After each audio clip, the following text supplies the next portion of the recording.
हरे राम राम राम हरे हरे, हरे कृष्णा कृष्णा कृष्णा हरे हरे, हरे कृष्णा। हरि बोल। आज का गीता पाठ शुरू करते हैं। आज हम शुरू करेंगे दूसरे अध्याय के 11वें श्लोक से। श्री भगवान उवाच असोच्यान वसोच्यस्तवं प्रज्ञावादक्षं भाषते गतासूचं नानुशोचन्ति पंडिताः। श्री भगवान ने कहा, तुम पंडित्यपूर्ण वचन कहते हुए उनके लिए शोक कर रहे हो जो शोक करने योग्य नहीं है। जो विद्वान होते हैं वे न तो जीवित के लिए न ही मृत के लिए शोक करते हैं। भगवान ने तत्काल गुरु का पद संभाला और अपने शिष्य को अप्रत्यक्षतः मूर्ख कहकर डांटा। उन्होंने कहा, तुम विद्वान की तरह बातें करते हो, किंतु तुम यह नहीं जानते कि जो विद्वान होता है, अर्थात जो यह जानता है कि शरीर तथा आत्मा क्या है, वह किसी भी अवस्था में शरीर के लिए, चाहे वह जीवित हो या मृत, शोक नहीं करता। अगले अध्यायों से यह स्पष्ट हो जाएगा कि ज्ञान का अर्थ पदार्थ तथा आत्मा और इन दोनों के नियामक को जानना है। अर्जुन का तर्क था कि राजनीति या समाजनीति की अपेक्षा धर्म को अधिक महत्व मिलना चाहिए, किंतु उसे यह ज्ञान नहीं था कि पदार्थ, आत्मा तथा परमेश्वर का ज्ञान धार्मिक सूत्रों से भी अधिक महत्वपूर्ण है। और चूंकि इसमें इस ज्ञान का अभाव था, इसलिए उसे विद्वान नहीं बनना चाहिए था। और चूंकि वह अत्यधिक विद्वान नहीं था, इसलिए वह शोक के सर्वथा अयोग्य वस्तु के लिए शोक कर रहा था। यह शरीर जन्मता है और आज या कल इसका विनाश निश्चित है। इसलिए शरीर उतना महत्वपूर्ण नहीं है जितना कि आत्मा है। जो इस तथ्य को जानता है वही असली विद्वान है और उसके लिए शोक का कोई कारण नहीं हो सकता। 12वें श्लोक में, न त्वेवाहं जातु नासं न त्वं नेमे जनाधिपः न चैव न भविष्यामः सर्वे वयमतः परम।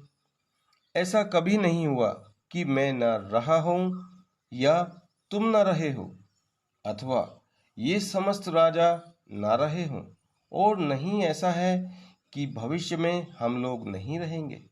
यह श्लोक में श्री कृष्ण समझाते हैं, वेदों में, कठोपनिषद में तथा श्वेताश्वतर उपनिषद में भी कहा गया है कि जो श्री भगवान असंख्य जीवों के कर्म तथा कर्म फल के अनुसार उनकी अपनी अपनी परिस्थितियों में पालक हैं, वही भगवान अंश रूप में हर जीव के हृदय में वास कर रहे हैं। केवल साधु पुरुष जो एक ही ईश्वर को भीतर बाहर देख सकते हैं, पूर्ण और शाश्वत शांति प्राप्त कर पाते हैं। नित्यो नित्यानां चेतन श्वेतानां एको बहुनां यो विदति कामान् तमात्मसतं ये पश्यन्ति धीरास्तु शांति है शाश्वती नेत्रेषाम्। जो वैदिक ज्ञान अर्जुन को प्रदान किया गया, वही विश्व के उन समस्त पुरुषों को प्रदान किया जाता है जो विद्वान होने का दावा तो करते हैं, किंतु जिनकी ज्ञान राशि न्यून है। भगवान यह स्पष्ट करते हैं कि वे स्वयं, अर्जुन तथा युद्ध भूमि में एकत्र सारे राजा शाश्वत प्राणी हैं और इन जीवों की बद्ध तथा मुक्त अवस्थाओं में भगवान ही एकमात्र उनके पालक हैं। भगवान परम पुरुष हैं तथा भगवान का चिरसंगी अर्जुन और वहां पर एकत्र सारे राजागण शाश्वत पुरुष हैं। ऐसा नहीं है कि ये भूतकाल में प्राणियों के रूप में अलग अलग उपस्थिति नहीं थी, और ऐसा भी नहीं है कि ये शाश्वत पुरुष बने नहीं रहेंगे। उनका अस्तित्व भूतकाल में था और भविष्य में भी निर्बाध रूप से बना रहेगा। इसलिए किसी के लिए शोक करने की कोई बात नहीं है। यह मायावादी सिद्धांत की मुक्ति के बाद आत्मा माया के आवरण से पृथक होकर निराकार ब्रह्मा में लीन हो जाएगा और अपना अस्तित्व खो देगा।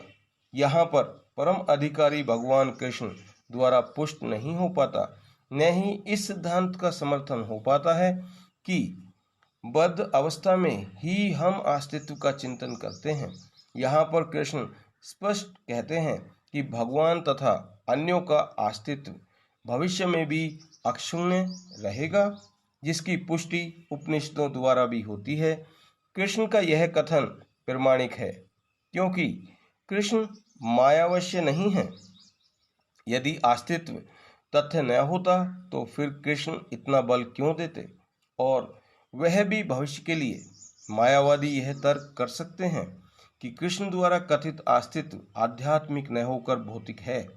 यदि हम इस तर्क को कि अस्तित्व भौतिक होता है स्वीकार कर भी लें, तो फिर कोई कृष्ण के अस्तित्व को किस प्रकार पहचानेगा।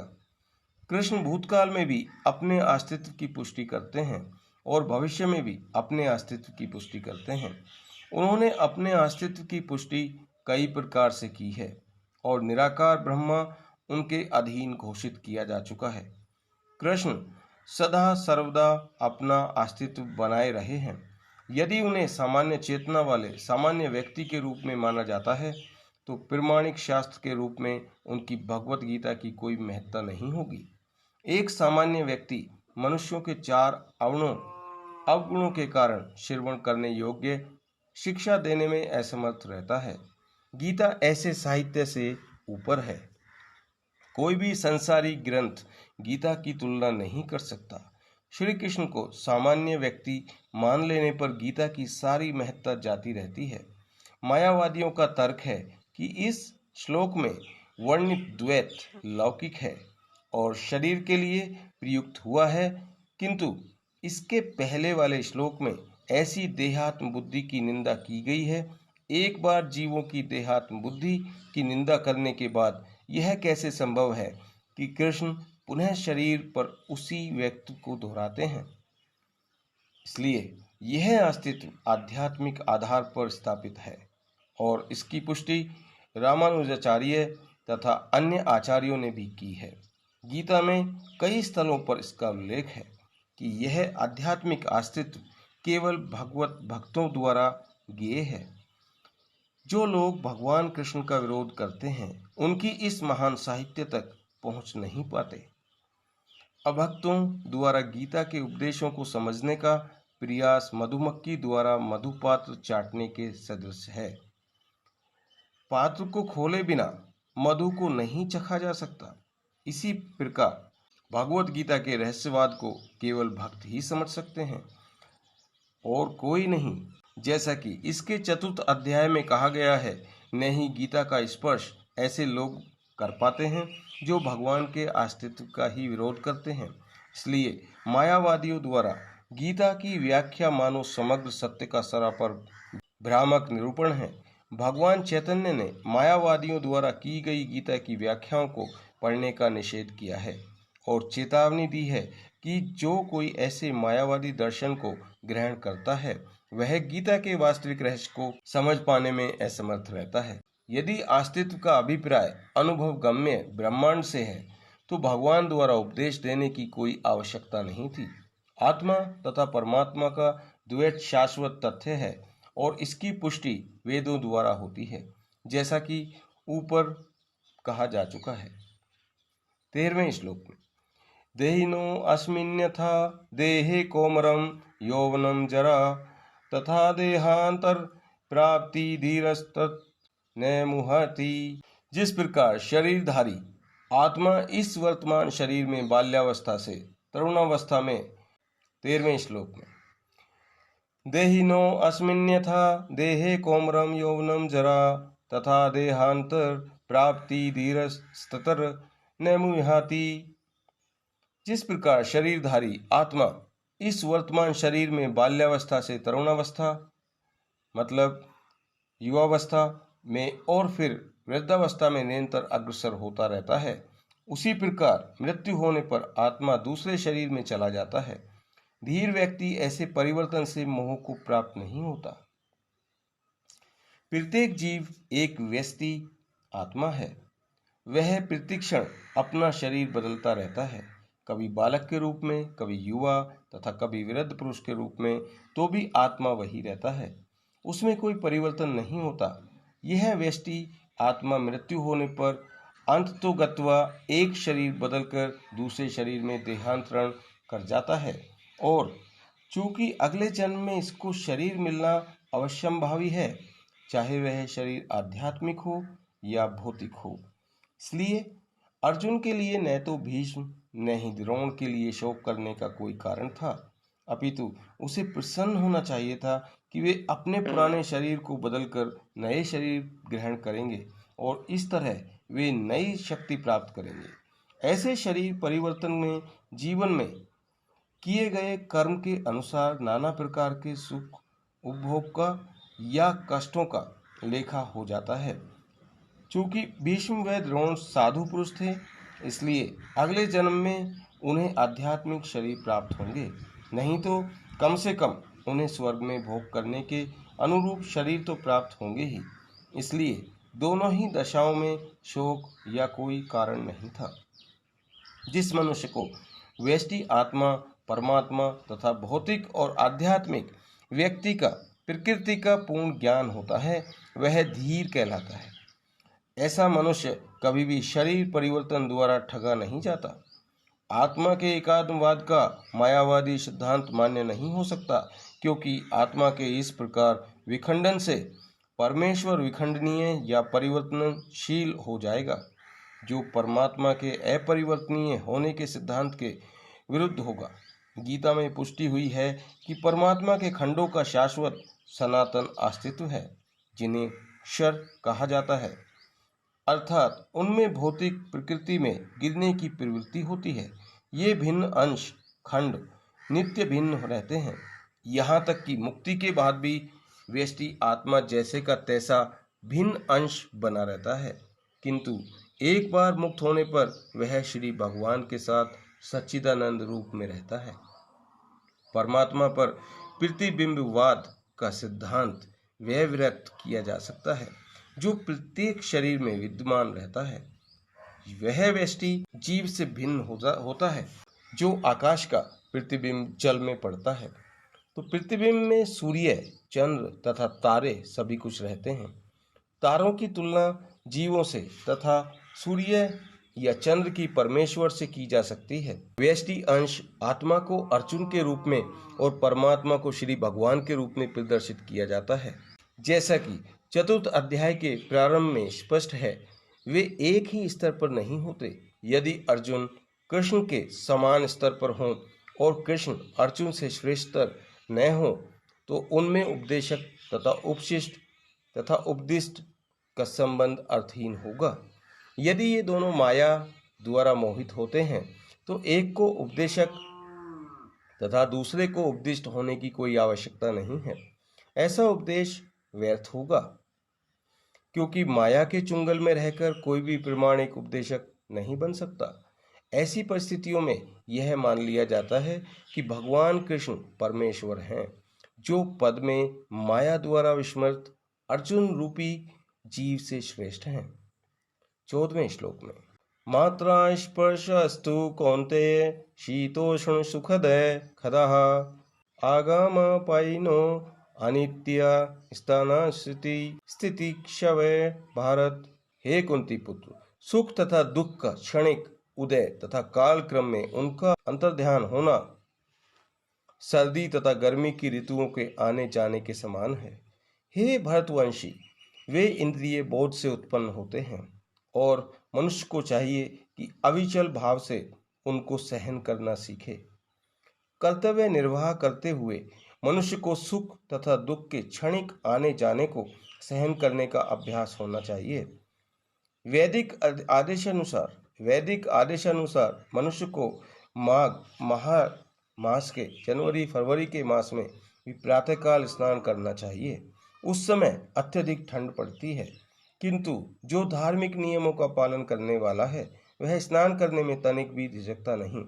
इसी प्रकार एक गृहिणी भीषण से भीषण गर्मी की ऋतु में मई जून के महीनों में भी भोजन पकाने में हिचकिचाती नहीं। जलवायु संबंधी असुविधाएं होते हुए भी मनुष्य को अपना कर्तव्य निभाना होता है। इसी प्रकार युद्ध करना क्षत्रिय का धर्म है। अतः उसे अपने किसी मित्र या परिजन से भी युद्ध करना पड़े तो उसे अपने धर्म से विचलित नहीं होना चाहिए।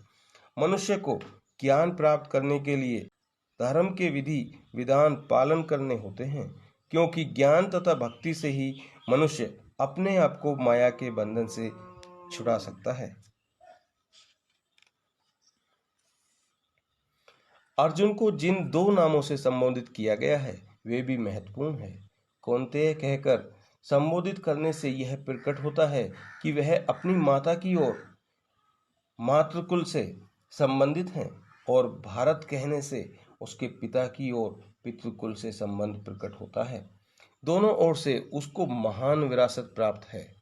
महान विरासत प्राप्त होने के फलस्वरूप कर्तव्य निर्वाह का उत्तरदायित्व आ पड़ता है। महान विरासत प्राप्त होने के फलस्वरूप कर्तव्य निर्वाह का उत्तरदायित्व आ पड़ता है। इसलिए अर्जुन युद्ध से विमुख नहीं हो सकता। 15वें श्लोक में यम ही न व्यथयन्त्येते पुरुषं पुरुषर्व समुदय खुशुखम धीरम सोमृत वाय कल्पते। हे पुरुष श्रेष्ठ, हे अर्जुन, जो पुरुष सुख तथा दुख में विचलित नहीं होता और इन दोनों में संभाव रहता है वह निश्चित रूप से मुक्ति के योग्य है। जो व्यक्ति आत्म साक्षात्कार की उच्च अवस्था प्राप्त करने के लिए दृढ़ प्रतिज्ञ है और सुख तथा दुख के प्रहारों को संभाव से सह सकता है वह निश्चय ही मुक्ति के योग्य है। वर्णाश्रम धर्म में चौथी अवस्था अर्थात संन्यास आश्रम कष्ट साध्य अवस्था है, किंतु जो अपने जीवन में सचमुच पूर्ण बनना चाहता है वह समस्त कठिनाइयों के होते हुए भी संन्यास आश्रम अवश्य ग्रहण करता है। ये कठिनाइयां पारिवारिक संबंध विच्छेद करने तथा पत्नी और संतान से संबंध तोड़ने के कारण उत्पन्न होती है, किंतु यदि कोई इन कठिनाइयों को सह लेता है तो उसके आत्म साक्षात्कार का पथ निष्कंटक हो जाता है। अतः अर्जुन को क्षत्रिय धर्म निर्वाह में दृढ़ रहने के लिए कहा जा रहा है। भले ही स्वजनों या अन्य प्रिय व्यक्तियों के साथ युद्ध करना कितना ही दुष्कर क्यों न हो, भगवान चैतन्य ने 24 वर्ष की अवस्था में ही संन्यास ग्रहण कर लिया था। यद्यपि उन पर आश्रित उनकी तरुण पत्नी तथा वृद्धा माँ की देखभाल करने वाला अन्य कोई न होता तो भी उच्चादर्श के लिए उन्होंने संन्यास ग्रहण किया था और अपने कर्तव्य पालन में स्थिर बने रहे। भवबंधन से मुक्ति पाने का यही एकमात्र उपाय है। 16वें श्लोक में नास्तो विद्यते भावो न भावो विद्यते सतः उभयोरपि दृष्टो अंत सत्वं योस्तत्वदर्शिभिः। तत्वदर्शियों ने यह निष्कर्ष निकाला है कि असत भौतिक शरीर का तो कोई विस्थायित्व नहीं है, किंतु सत आत्मा अपरिवर्तित रहता है। उन्होंने इन दोनों की प्रकृति के अध्ययन द्वारा यह निष्कर्ष निकाला है परिवर्तनशील शरीर का कोई स्थायित्व नहीं है। आधुनिक चिकित्सा विज्ञान ने भी यह स्वीकार किया है कि विभिन्न कोशिकाओं की क्रिया प्रतिक्रिया द्वारा शरीर प्रतिक्षण बदलता रहता है। इस तरह शरीर में वृद्धि तथा वृद्धावस्था आती रहती है, किंतु शरीर तथा मन में निरंतर परिवर्तन होने पर भी आत्मा स्थायी रहता है। यही पदार्थ तथा आत्मा का अंतर है। स्वभावतः शरीर नित्य परिवर्तनशील है और आत्मा शाश्वत है। तत्दर्शियों ने चाहे वे निर्विशेषवादी हों या सगुणवादी इस निष्कर्ष की स्थापना की है। विष्णु पुराण में कहा गया है कि विष्णु तथा उनके धाम स्वयं प्रकाश से प्रकाशित हैं। ज्योतिषी विष्णु भुर्भुनानि विष्णु है। सत तथा असत शब्द आत्मा तथा भौतिक पदार्थ के ही द्योतक हैं। सभी तत्वदर्शियों की यह स्थापना है। यहीं से भगवान द्वारा अज्ञान से मोहग्रस्त जीवों को उपदेश देने का शुभारंभ होता है। अज्ञान को हटाने के लिए आराधक और आराध्य के बीच पुनः शाश्वत संबंध स्थापित करना होता है और फिर अंश रूप जीवों तथा श्री भगवान के अंतर को समझना होता है। कोई भी व्यक्ति आत्मा के अध्ययन द्वारा परमेश्वर के स्वभाव को समझ सकता है। आत्मा तथा परमात्मा का अंतर अंश तथा पूर्ण के अंतर के रूप में है। वेदांत सूत्र तथा श्रीमद् भगवद गीता में परमेश्वर को समस्त उद्भवों प्रकाश का मूल माना गया है। ऐसे उद्भवों का अनुभव परा तथा अपरा प्राकृतिक कर्मों द्वारा किया जाता है। जीव का संबंध परा प्रकृति से है, जैसा कि 7वें अध्याय से स्पष्ट होगा। यद्यपि शक्ति तथा शक्तिमान में कोई अंतर नहीं है, किंतु शक्तिमान को परम माना जाता है और शक्ति या प्रकृति को गौण। इसलिए सारे जीव उसी तरह परमेश्वर के सदैव अधीन रहते हैं, जिस तरह सेवक स्वामी के या शिष्य गुरु के अधीन रहता है। अज्ञान अवस्था में ऐसे स्पष्ट ज्ञान को समझ पाना असंभव है। इसलिए ऐसे अज्ञान को दूर करने के लिए सदा सर्वदा के लिए जीवों को प्रबुद्ध करने हेतु भगवान भगवत गीता का उपदेश देते हैं। 17वें श्लोक में अविनाशी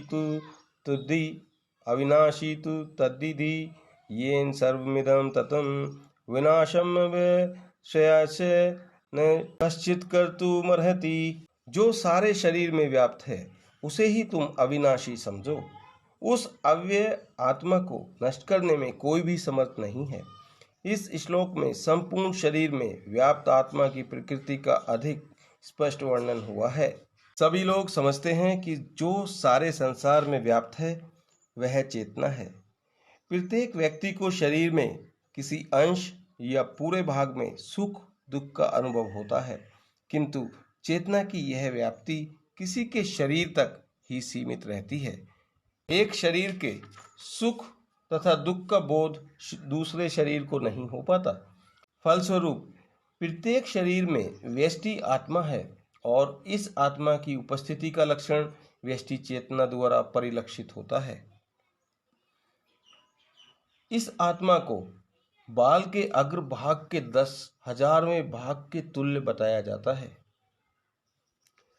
श्वेताश्वतर उपनिषद में इसकी पुष्टि हुई है। बालाग्रशत भागस्य शतदः कल्पतस्य च भागो जीवः स विज्ञेः स चानन्त्याय कल्पते। यदि बाल के अग्रभाग को 100 भागों में विभाजित किया जाए और फिर इनमें से प्रत्येक भाग को 100 भागों में विभाजित किया जाए, इस तरह के प्रत्येक भाग की माप आत्मा का परिमाप है। इसी प्रकार यही कथन निम्नलिखित श्लोक में मिलता है। केशागीर्षत भागस्य शतांशः सदृशात्मकः जीवः सूक्ष्म स्वरूपो वयम् संख्यातीतो ही चित्कण है। आत्मा के परमाणुओं के अनंत कण हैं, जो माप में बाल के अगले भाग नोक के 10,000वें भाग के बराबर हैं। इस प्रकार आत्मा का प्रत्येक कण भौतिक परमाणुओं से भी छोटा है और ऐसे असंख्य कण हैं। यह अत्यंत लघु आत्म स्फुलिंग भौतिक शरीर का मूल आधार है और इस आत्म स्फुलिंग का प्रभाव सारे शरीर में उसी तरह व्याप्त है जिस प्रकार किसी औषधि का प्रभाव व्याप्त रहता है। आत्मा की यह धारा, विद्युत धारा, सारे शरीर में चेतना के रूप में अनुभव की जाती है और यही आत्मा के अस्तित्व का प्रमाण है। सामान्य से सामान्य व्यक्ति भी समझ सकता है कि यह भौतिक शरीर चेतना रहित होने पर मृतक हो जाता है और शरीर में इस चेतना को किसी भी भौतिक उपचार से वापस नहीं लाया जा सकता। इसलिए यह चेतना भौतिक संयोग के फलस्वरूप नहीं है, पितु आत्मा के कारण है। मुंडक उपनिषद में सूक्ष्म परमाणविक आत्मा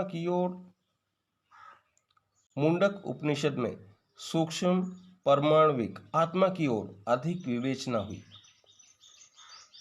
ऐशो अणुरात्मा चेतसा वेदितव्यो यस्मिन् प्राणः पश्यदा संविवेश प्राणेश्चित् सर्वमोतं प्रजानां यास्मिन् विशुद्धे विभवत्येष आत्मा।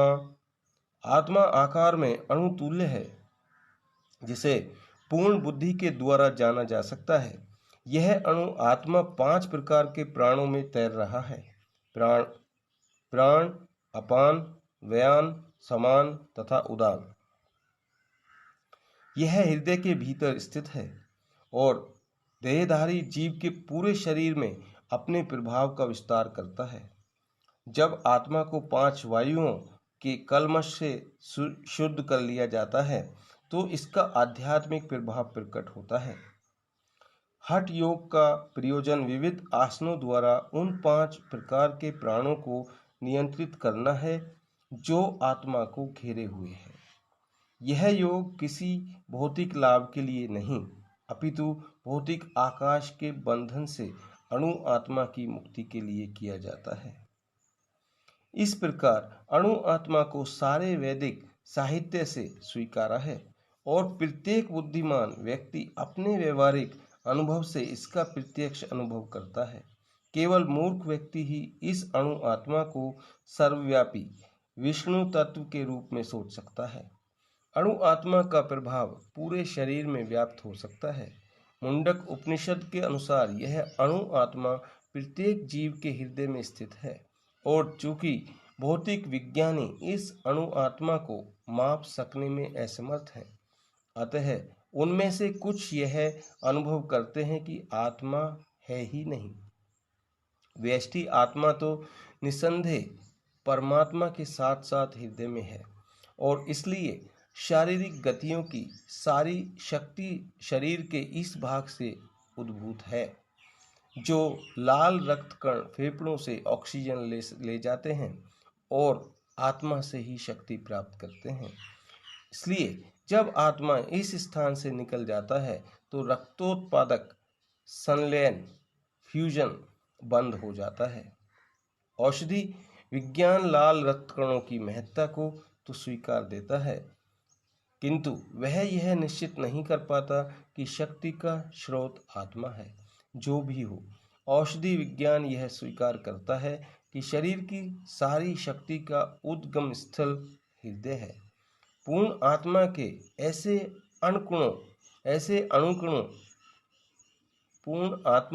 ऐसे अणुकणों की तुलना सूर्य प्रकाश के कणों से की जाती है। इस सूर्य प्रकाश में असंख्य तेजोमय अणु होते हैं। इसी प्रकार परमेश्वर के अंश उनकी किरणों के परमाणु स्फुलिंग हैं और प्रभा या परा शक्ति कहलाते हैं। इसलिए चाहे कोई वैदिक ज्ञान का अनुगामी हो या आधुनिक विज्ञान का, वह शरीर में आत्मा के अस्तित्व को नकार नहीं सकता। भगवान ने स्वयं भगवत गीता में आत्मा के इस विज्ञान का विशद वर्णन किया है। 18वां श्लोक। अंतवंत हि मे देह नित्यस्योक्तः शरीर अनाशिनो अप्रमेयश तस्माद्युध्यश्च वे। भारत, अविनाशी, अप्रमेय तथा शाश्वत जीव के भौतिक शरीर का अंत अवश्यंभावी है। इसलिए हे भरतवंशी, युद्ध करो। भौतिक शरीर स्वभाव से नाशवान है। यह तत्क्षण नष्ट हो सकता है और 100 वर्ष बाद भी। यह केवल समय की बात है। इसे अनंत काल तक बनाए रखने की कोई संभावना नहीं है। किंतु आत्मा इतना सूक्ष्म है कि इसे शत्रु देख भी नहीं सकता, मारना तो दूर की बात है। जैसा कि पिछले श्लोक में कहा गया है, यह इतना सूक्ष्म है कि कोई इसके मापने की बात सोच भी नहीं सकता। इसलिए दोनों ही दृष्टि से शोक का कोई कारण नहीं है, क्योंकि जीव जिस रूप में है, न तो उसे मारा जा सकता है, न ही शरीर को कुछ समय तक या स्थायी रूप से बचाया जा सकता है। पूर्ण आत्मा के सूक्ष्म कण अपने कर्म के अनुसार ही यह शरीर धारण करते हैं। इसलिए धार्मिक नियमों का पालन करना चाहिए। वेदांत सूत्र में जीव को प्रकाश बताया गया है, क्योंकि वह परम प्रकाश का अंश है। जिस प्रकार सूर्य का प्रकाश सारे ब्रह्मांड का पोषण करता है, उसी प्रकार आत्मा के प्रकाश से इस भौतिक देह का पोषण होता है। जैसे ही आत्मा इस भौतिक शरीर से बाहर निकल जाता है, शरीर सड़ने लगता है। इसलिए आत्मा ही शरीर का पोषक है। शरीर में अपने आप में महत्वहीन है। शरीर अपने आप में महत्वहीन है।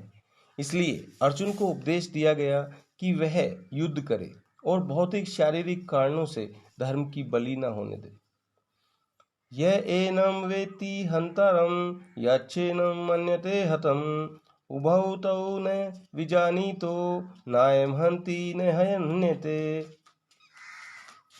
जो इस जीवात्मा को मारने वाला समझता है तथा जो इसे मारा हुआ समझता है, वे दोनों ही अज्ञानी हैं, क्योंकि आत्मा न तो मरता है और न मारा जाता है। इसलिए जब देहधारी जीव को किसी घातक हथियार से आघात पहुंचाया जाता है, तो उसे यह समझ लेना चाहिए कि शरीर के भीतर जीवात्मा मरा नहीं।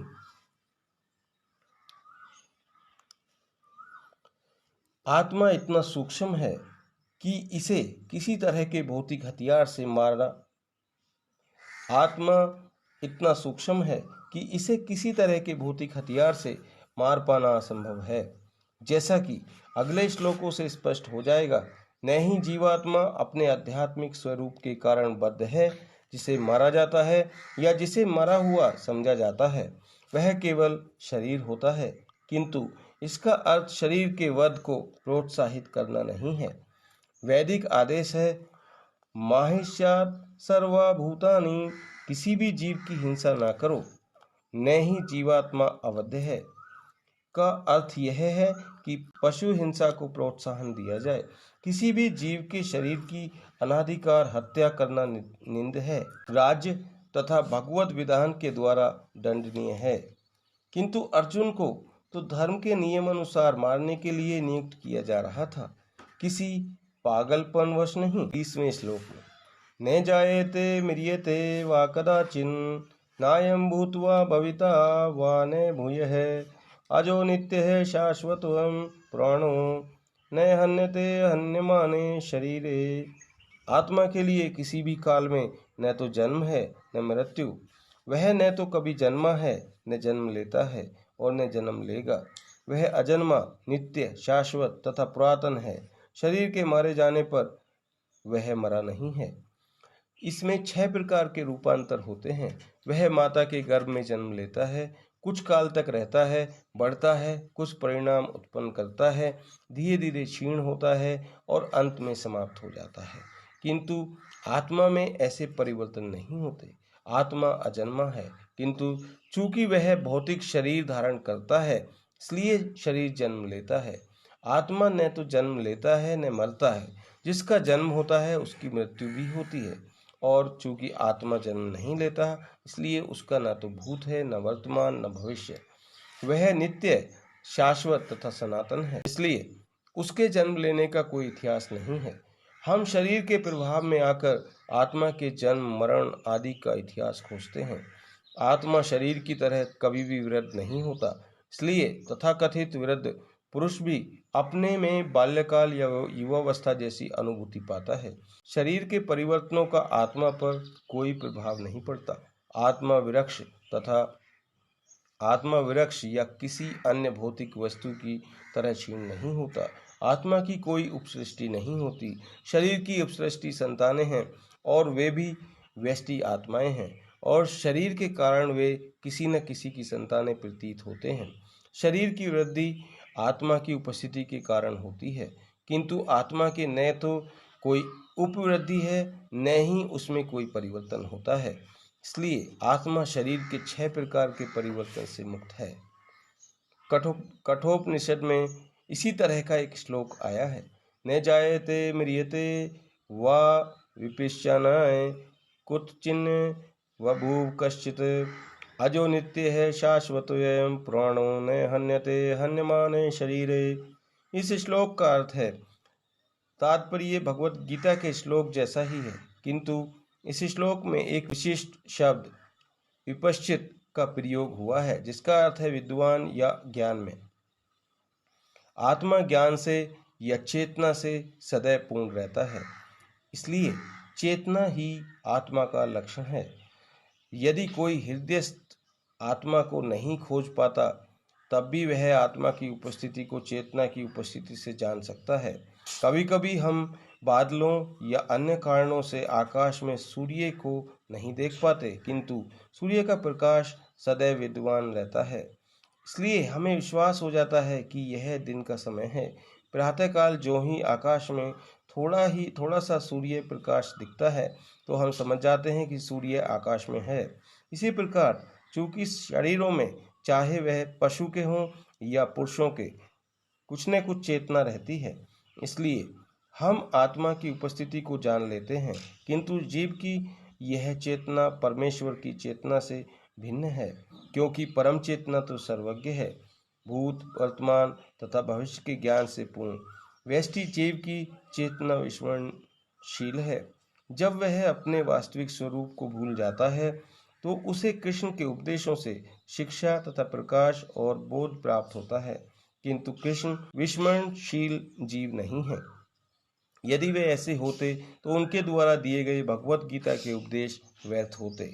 आत्मा के दो प्रकार हैं, एक तो अणु आत्मा, दूसरा विभु आत्मा।